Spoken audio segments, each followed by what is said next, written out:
C'est dans ces environs, quelques dizaines de kilomètres plus loin, que l'on essaye d'arrêter l'hémorragie. 120 000 litres de pétrole brut déversés sur 120 km de la rivière Chaudière.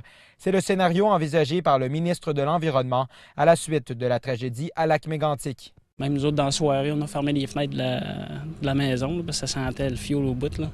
Ah non, c'est sûr que c'est vraiment pas...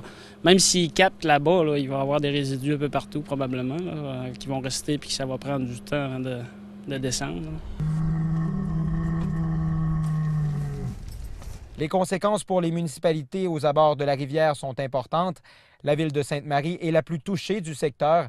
Elle a dû trouver d'urgence cette nouvelle source d'eau pour approvisionner ses citoyens. Ouais, depuis un matin, là, plus de 7 heures, quand on a installé du tuyau jaune. Là. À l'aide d'une pompe, l'eau sera transportée par ces tuyaux, mais cette technique a un prix de 250 000 $, une somme énorme pour une ville dont le budget est de 22 millions. Non, on n'était pas prêt pour ça. On avait prévu dans nos plans d'urgence que ça pouvait arriver. Donc, un déversement d'hydrocarbures. Par contre, on ne pensait pas que ça viendrait si vite. Malgré ces mesures d'urgence, à Sainte-Marie, on retrouve encore quelques pêcheurs. Ça paraît bien gros que ça arrive ici, oui. Regarde la vase ici, là. C'est un petit milieu de la vase de même ou bien du pétrole? Moi, dans le pétrole, j'aurais une petite bague de pétrole que j'embarquerais. Dans la vase-là, je ne risque même pas d'embarquer.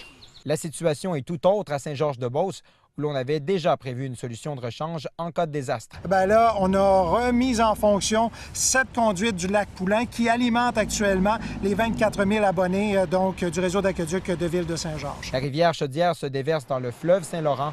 Pour l'instant, aucun produit pétrolier n'a été signalé dans le fleuve.